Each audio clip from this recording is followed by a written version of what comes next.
you to this very important once-in-a-lifetime opportunity to hear from our esteemed speaker this morning, Mr. Min Zhu, Deputy Managing Director for the IMF. Before we get into the particulars, I would like to exercise the protocol by recognizing, in the first instance, our esteemed Minister of Education et al., the Honorable Sean Richards.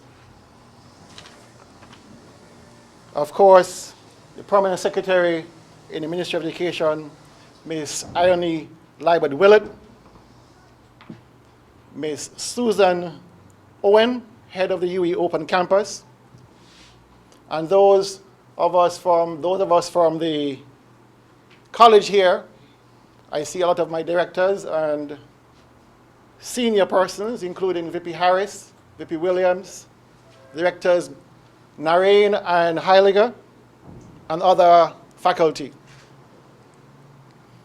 Representing the IMF, as indicated, is the esteemed leader, Mr. Min Zhu, supported by Mr. Tahan Fezleglu, advisor to the director, Ms. Adrienne Chisti, Deputy Director, Ms. Judith Gold, Mission Chief of St. Kitts and Nevis, Mr. Wayne Mitchell, Resident Representative for the Eastern Caribbean Currency Union region, and Mr. Joanna Creary Johnson, Senior Communications Specialist.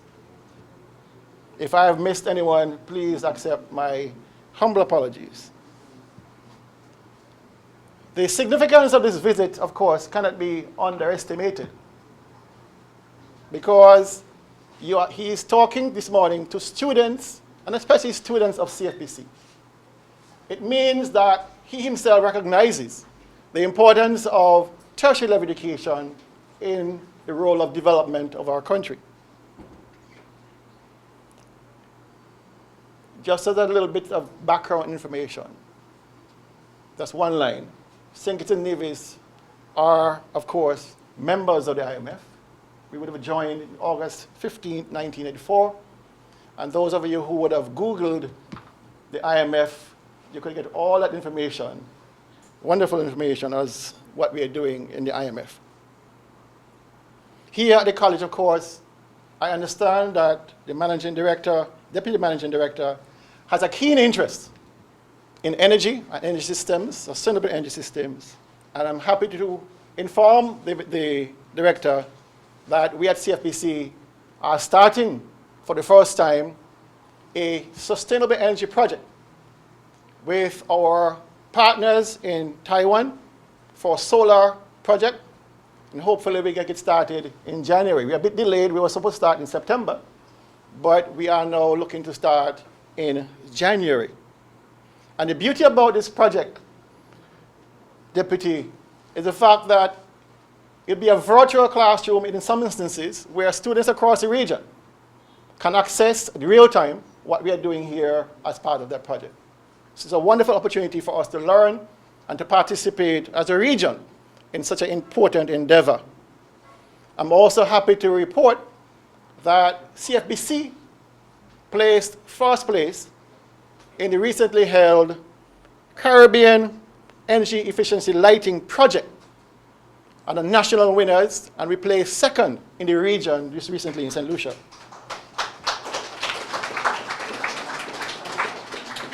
Two of our students, Mr. Javon Debos and Ms. Orencia Haynes, represented CFBC. This opportunity this morning is a rare one for me. I studied 9 years in the US, and never once did I meet anybody for the IMF. You're just starting out your first or second years, and already you're meeting the next guy in line to be IMF chief. It's amazing. In the sphere where I come from, this gentleman here is a rock star, because this is the kind of person that makes decisions that affect all of us lives, all our lives. It cannot be underestimated, his visit here with you this morning. I hope you take it very seriously. I wish to end my small presentation there and invite to the podium Managing Director, Deputy Managing Director, Mr. Min Zhu. Welcome him, please, with the CFBC. Welcome. Well, good morning, everyone here. And thank you very much, Mr. President, for the very warm and kind words of welcome. And also, I'm very pleased to have this opportunity to come to the campus and to meet the students and to talk to you. I think this is a fantastic opportunity. And I'm extremely honored we have a Minister of Education, we have a President from Open Campus, and also the President, Vice President from this campus as well. And when I walk in this room, I see so many young faces, and I feel the full room of the energy. And particularly, I see so many girls. I think this is fantastic. So you are the future leaders. And not only the leader for St. Kitts as Nevis, but also you are the future leaders for the whole world. So with that, with also the background of IMF, which is International Institutes, I would like to share some of our studies about the changing world, we call it a new challenging world, changing world, with you, and to see how much they will impact on your future as well. So I will go through the three, if we can, Can we see? We cannot enlarge this picture, right? We'll take the flower up. Good. Basically, we'll go through the three sessions. One is the cluster, which is the global economic structure today. The second, because that the hyper interconnectivities and the spillover, and I think we probably will stop here. We'll talk about a little bit of how those interconnected worlds and today and how much will impact on you for your futures as well. So the first thing is we're going to talk about the clusters, the bunch of group of the whole thing. And so let's start with the map. This is the map we see every day, right? So where's the St. Kitts and Nevis? If I define the country by GDP, you will see the map will be very different. Look about Russia here. Russia's here. It's very big, right? Russia as a whole here is a huge country. But in terms of GDP, you see, Russian become very small. American become very big, and China's number two also big. So we have St. Kitts and Nevis around here, these areas here, right? Now, this is the global economic map. The country is defined by GDP. Now, if I want to further see, if in this map, a country's sort of area, the size, is defined by its GDP, economic strength. So if I want to see, if I define country by trade, how much that will change? You will see the map will change again. You see, here's Europe. If the map is defined by trade, the Europe become very big because a lot of trade activities are here. And also US become relatively smaller. China also become relatively small as well. But more interesting, if we define a country by cross-border financial flows, the cross-border financial flows, because today, the financial, the particular capital flow move in and move out, and the map will change again. If you're looking into, for example, China's here, right? This is China, this is US. You will see the map will change again, and China become very small. And Europe become very big. This is very interesting. The full map I show you is very different. The first map is defined by the land. Today we call small or big. St. Kitts and Nevis is small. But the second map is defined by GDP. Is the map with difference. And the third is defined by trade. This one is defined by finance. It's very different. Anyone want to guess what is this country? Now, further, the world is also change its structure. Go back to the world map again. This is the world we see. But today, the country groups themselves with a different sort of characters. Oh, someone's unhappy. So, you see, the group today, the country, in fact, are grouped into 3 major groups. And today, after Euro, you will see all the country grouped together. This is the 99 to 2011. Who is the core? The core country here in the center is Germany. So you will see a currency change the whole global economic and financial linkage. This is a quite amazing thing. It's never, ever happened before. It's very, very new. And so globalization really changes a lot of the whole world and also changes the structure. The world today, the countries linked to each other, it's not through the point-to-point. It's really through what I call the cluster structures. A small group is here. There's a leader, we call the gatekeeper. And this gatekeeper will bring this group into the big cluster, and the big cluster bring the whole group to the core, the global core. The core is a global economic power, like the US, like Europe, like China, like Japan. And this is very much today global economic structure. And how the countries link to the countries is very much happening today. So let me give you one example. I'll take one example here. You see, this is also once again in Europe. This is Estonia. If Estonia want to raise money from the financial market, you will say, everybody go to New York. You understand New York's a place to raise money. No, Estonia will not go to New York directly. Estonia will go to Finland first, or go to Sweden. And Finland probably go to Germany. And Germany will go to UK and go to United States. So the global linkage, in fact, is a step, step, step, step. It's not a go direct. It is a go through this we call the cluster structures, which also change very much the global structure we have today. And before that, we see this is another cluster. These countries, Croatia, Slovakia, and here's Hungary, and also Slovakia here, Poland here. You know, the core for this group actually is Austria and Italy.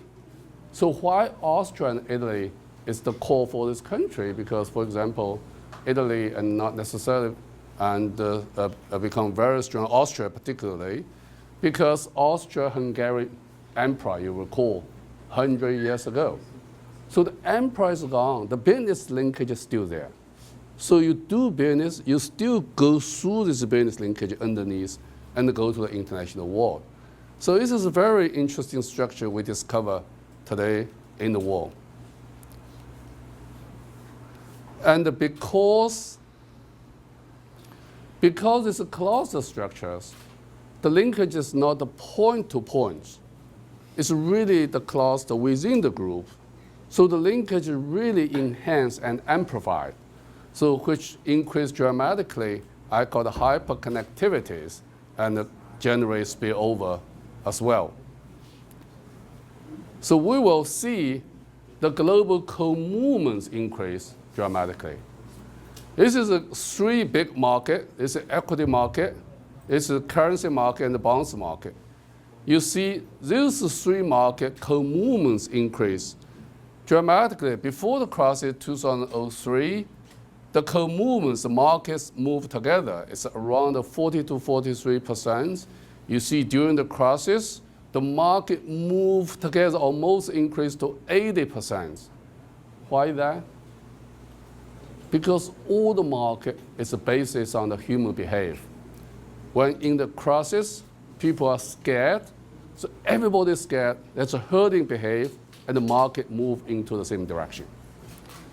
So this is a very interesting phenomenon here we see, And the market co-movements after the crisis, you see, increase dramatically. So the world is really close linked to each other today now. So another interesting thing, we want to see how much equity market to move together. Oh, it's so colorful. It's hard to tell. Well, your country is beautiful and also colorful. So let's try to see Latin American emerging Asia countries, how much this equity market move together. You see, before 1996, the co-movements were roughly 20% at that time. And you can move, increase in the crisis really reached 90%. And today, roughly after it's a move back to 60%. You will see the equity market in the Latin America in your area, but move together with emerging Asian equity market. You see, why is that? You know, people are very different, the market is very different, products are very different. Why is that? Because as I said, today, the big chunk of the Latin American economy is a part of Asia vertical supply chain. So when the real economy move, the equity market move. So these two markets have a 60% co-movement today. So you invest in Asia, invest in Latin American, if you invest in index, in fact, they don't change very much, which is very, very amazing things we observe. So market co-movement change, even growth. You see the global growth co-movements, the growth as every country grow on upside, or all growth slow down. You see, this is very small co-movements, roughly, you know, even less than 5% before crisis. But during the crisis, the co-movements increased to 55%. After prices dropped a little bit, still arrived 20%. So the market moved together. The economic activity moved together. I think this is a big issues we observe today, which obviously create a big challenge for the whole world as well.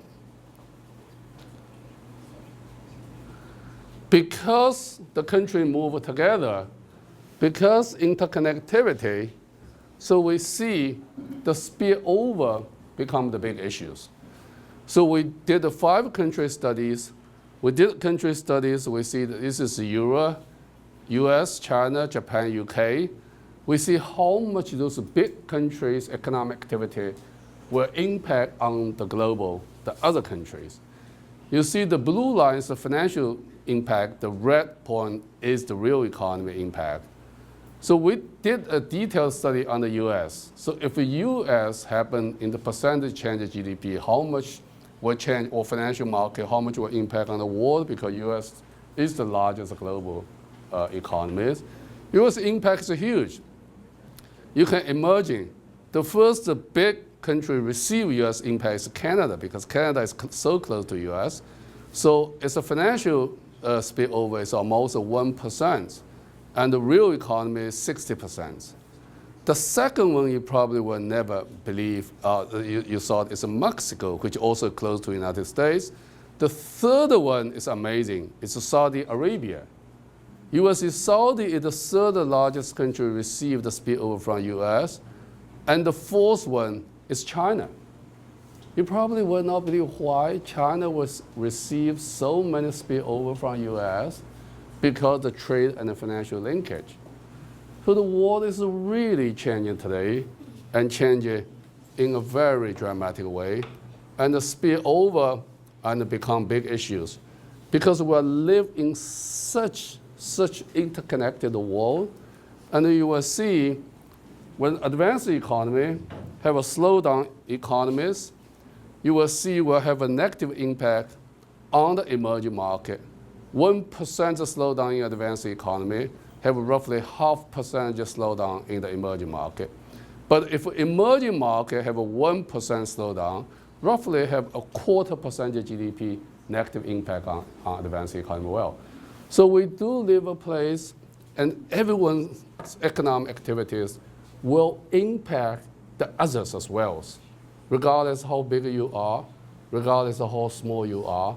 So this is, we very much live in an interconnected world. So I think that we probably will stop here, but let me emphasize the few points. So the key point is, yes, I show you some, the changing world situations. I show you the world is very different today. What does that matter to you? Why I want to tell you about that? I think it's, number one is very important.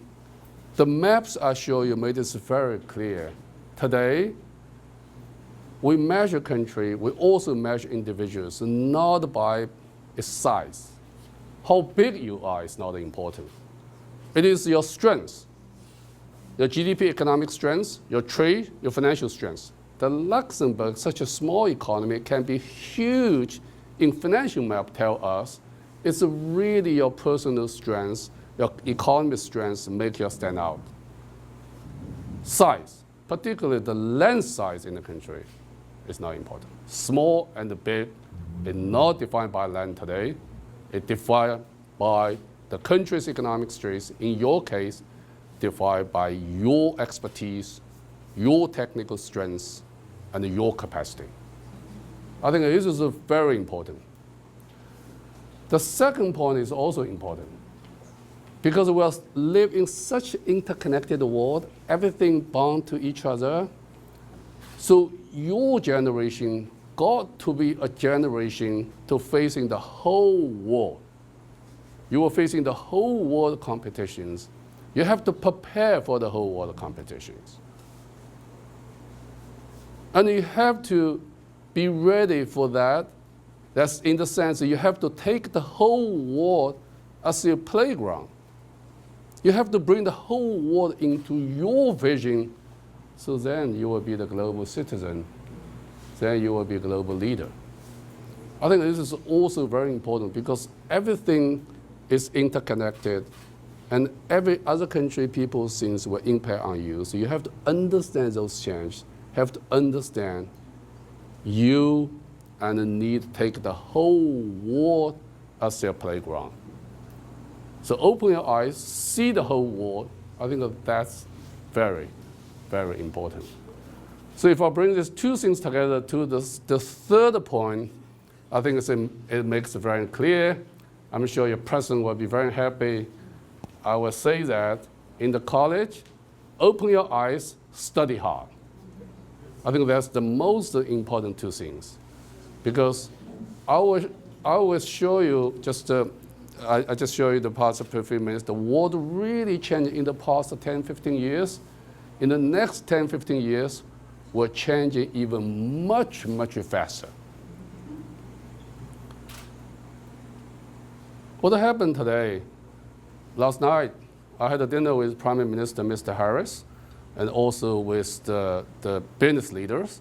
The one thing I mentioned is 10 years ago, it's a big fish eat small fish, right? You're big, you eat small fish. It's a small, you have power. But today, it's a fast fish eat slow fish. It's not depends on how big you are, it depends how fast you are. That means how fast you learn, how fast you react, how fast you grow. It's very important, right? I mean, there's a beautiful hotels here. You know Airbnb. How many people know Airbnb? Raise your hand. Airbnb. Airbnb. Oh, you know, yeah, of course you know. Maybe you tried Airbnb before, right? So this is the internet hotel company. They don't own a hotel. They ask people to share the room in their house or apartment with the visitors. So they just match the tourists with the local people's house, not particularly in the hotel. In 5 years, they started with 3 kids in San Francisco. They manage a 1.6 million hotel room. They rent 1 million room one night, every night. They are the largest hotel today in the world. They have no one hotel in hands at all.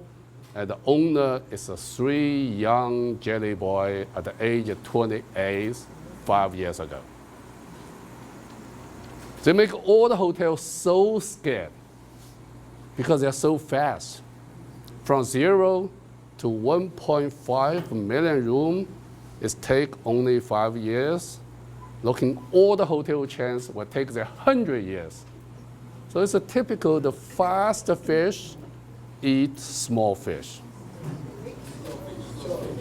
Slow fish, yeah, I said, you're right. The small fish can eat the big fish, slow fish, yeah. So the third point is, be fast fish, don't be slow fish. That's also very important. Study hard, open your eye, understand the global situation, build on your own capital, move fast, be fast fish. And the future is yours. I'm very confident you are the future leaders. Particularly, I see so many girls here. This is fantastic. But you have to study hard. I think your president tell you many, many times. But you have to respond, react very fast. So there's a 3 points I try to bring to you. Overall, the world is changing dramatically. So you have to understand it's not the size, it's your strength define your future. It's this interconnectivity world. So you have to take the whole world as a playground and move fast, study hard, being a fast fish.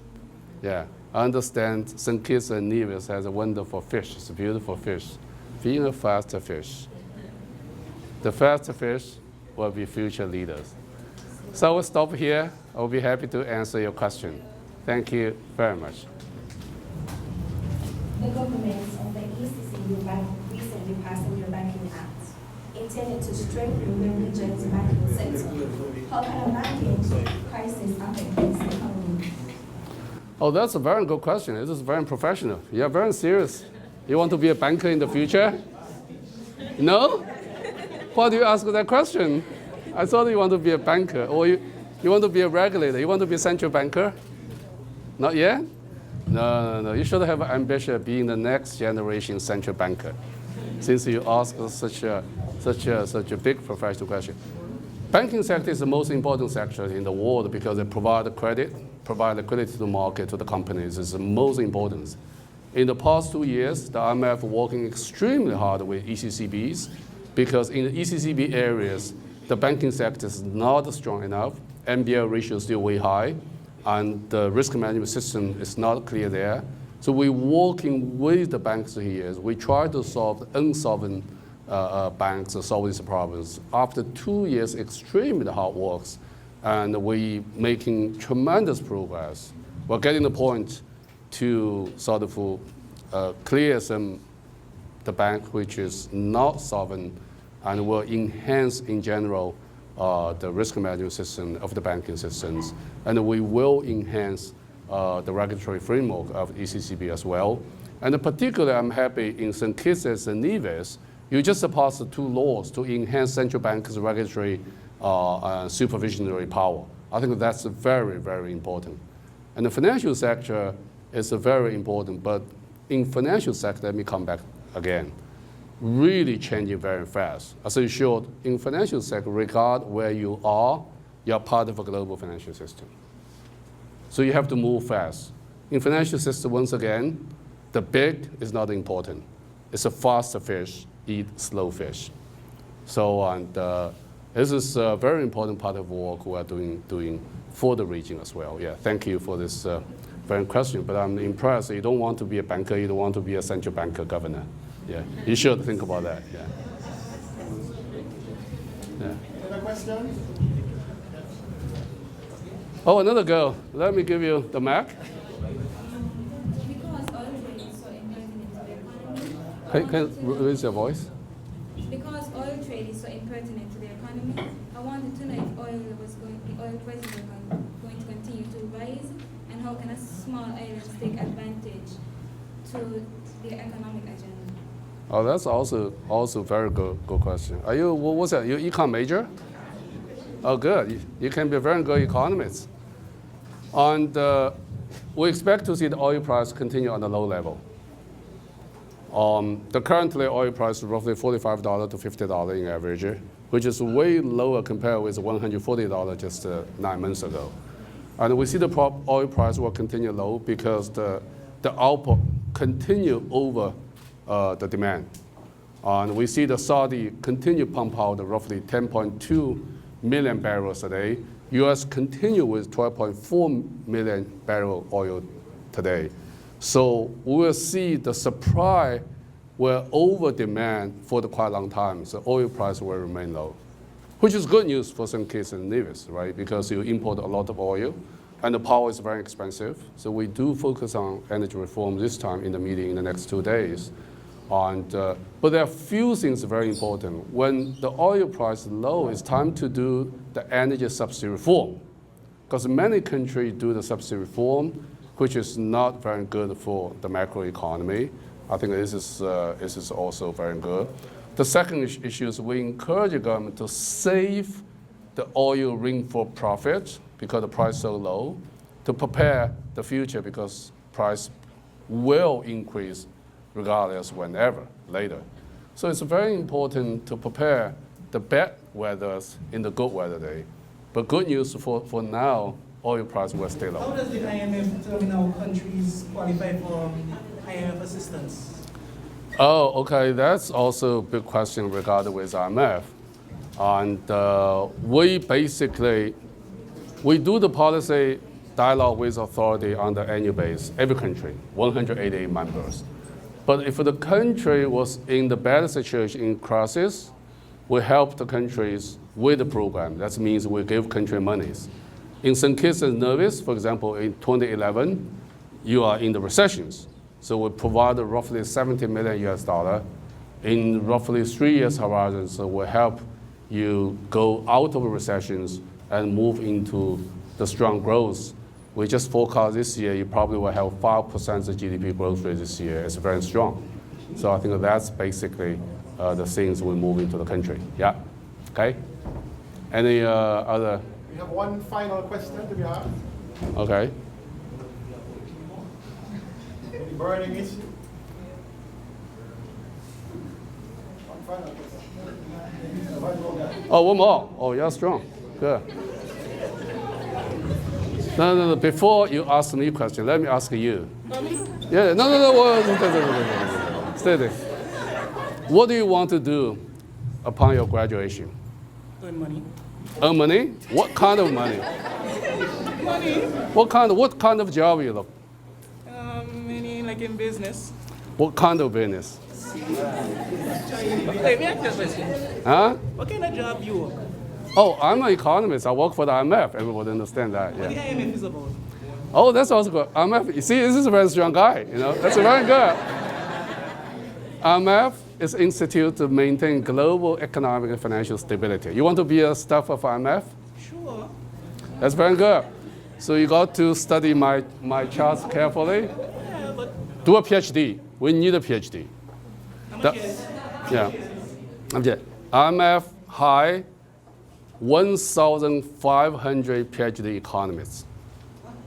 1,500 graduate economists. Yeah, PhD economists. We are the largest institutes who have the PhD economists in the world. Yeah.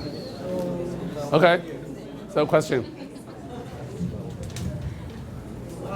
St. Kitts and Nevis has benefited significantly from the citizenship by investment program. Yeah. We using the funds appropriately?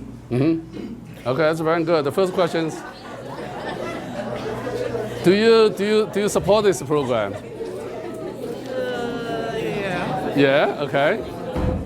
No, I think that's a good question because it is the money for the country, for the people. Every people have the right to ask where the money goes. I think it's very important. I would say that the citizenship by investments is a very successful program. We support the program. We make it very clear. It brings a lot of money into the St. Kitts and Nevis, and which is good. And also, in the past few years, the government used the money in the proper way, in the sense reduce the debts, prepay for the debts, and also do the proper investments and support the long-term sustainable growth, which is very good. But for the futures, we see the regional competition on those issues because many other countries, islands in the region also have the same program. The competition is coming. And also we encourage you continue to improve the effectiveness and transparency of the programs to make sure, exactly your point, the money is properly spent and for the people, and particularly in education areas. I think that's the long-term issues and for St. Kitts and Nevis. It looks like you will be a politician, right? And not a businessman. You say you want to make money, but all your questions are very related to policy, which is very good, yeah. So I think I'll probably stop here. Yeah, Mr. President, so was it? We have a small CFBC token of appreciation for Mr. Zin. It's a small plaque. It's under 50 US, which is the limit for which IMF officials can receive. Oh, it's a fish. A St. Kitts.